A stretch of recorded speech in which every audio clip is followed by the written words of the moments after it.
Let's cross now to our reporter, Pule Letshwiti-Jones, who is outside the home of eNCA. We all know Pule, that Keenan Forbes, born in Cape Town, but doing most of his growing up and schooling here in Johannesburg. Give us a sense of the mood and the emotion where you stand right now.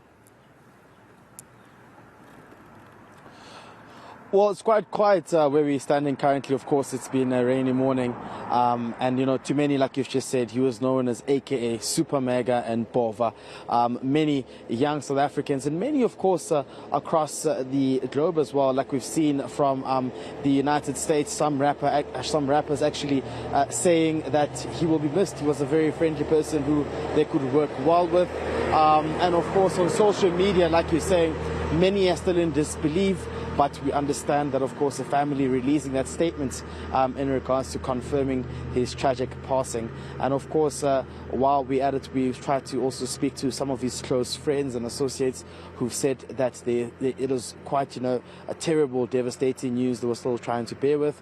And others, of course, who initially had promised to speak to us in the morning had then declined and said they will no longer be taking our interviews. Others had, of course, pushed the interviews to later on the day, saying that they were still, you know, trying to cope with the devastating news. But you are correct to say where I am right now is the complex where he actually used to reside, just behind me, as you can see. And many, of course, are still quite disappointed as to what had happened. But, of course, you know, this goes to quite a debate I've seen or witnessed on public platforms where many are actually speaking about crime. Let's just say crime is something that really needs to be dealt with, you know, harshly as well. Many are calling for more reinforcement and boots on the ground of police officials to actually ensure the safety of citizens. I mean, you know, the passing of AKA just comes in the wake of other two, you know, South African superstars who were murdered as well, execution style. So it just goes to show you that this modus operandi is something that police officials may have to be aware of and continue to look into.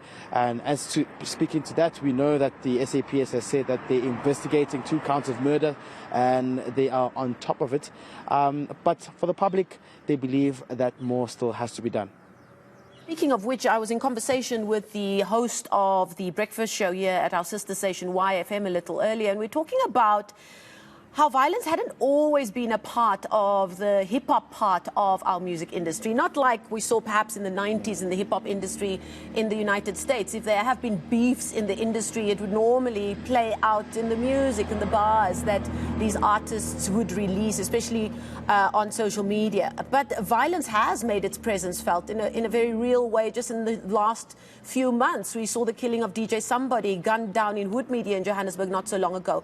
And just yesterday, there was a report quoting Casper Nieuwest saying it's because of that killing of DJ Somebody, who somebody knew very well, that he's decided to increase the security around him. That was something that I saw in a story online just yesterday. So, as you said, security, a massive issue for South Africans as a whole.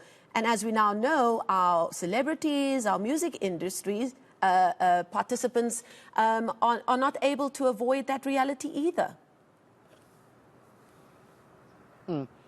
Definitely. I mean, even just, I think, if I stand to be corrected, last week was the funeral of one of the Bacardi artists, very also quite on the rise, popular in Tshwane, called Vusima R5, who we also understand was murdered as well. But this, like I said, the execution style as to how they are murdered is something which police may have to look into. I mean, I know with the tragic incident of DJ Somebody, the Gauteng police officials, of course, are investigating that matter to try and find out what had happened. But you know, many of their close associates or friends within their circles are beginning to get worried, like you've said with the artist Casper Nieuwest, who said that he will be beefing his security. It just goes on to show that there's something that, of course, is happening behind closed doors that many might not be aware of, or they're simply just being targeted as well. And, of course, it'll be quite interesting to see as police officials come for clues what their investigations will be telling, because many are beginning to, you know, raise awareness to say it's quite scary as to how artists in South Africa, especially quite now, recently, are being murdered, brutally murdered as well. And this is a conversation that has been going on public platforms. You know, I mean, you know, these artists are very, very well-known people around, and just like you've seen with AKA's video, he posted a video on social media where he was celebrating with his friends at a restaurant before he went to go, celebrate his birthday, an event at Hugo, just a couple of minutes away from where they are. And just minutes later, that's when the news broke that he was shot dead by two unknown gunmen who shot at close range and then fled off on foot, according to that police statement. So, it is quite tragic, but also it speaks to the issue of crime.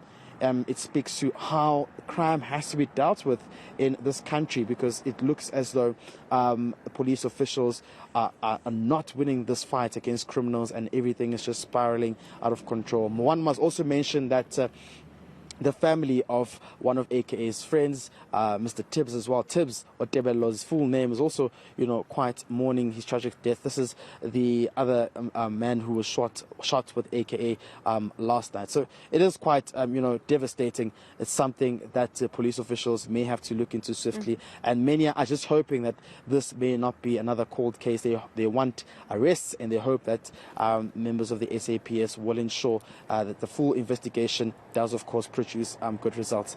Okay, we'll leave it there for now. That's our reporter, Pule Letshwiti-Jones, reporting to us live just outside the home of Keenan Forbes, also known as AKA, who was gunned down in cold blood last night on Florida Road in Durban.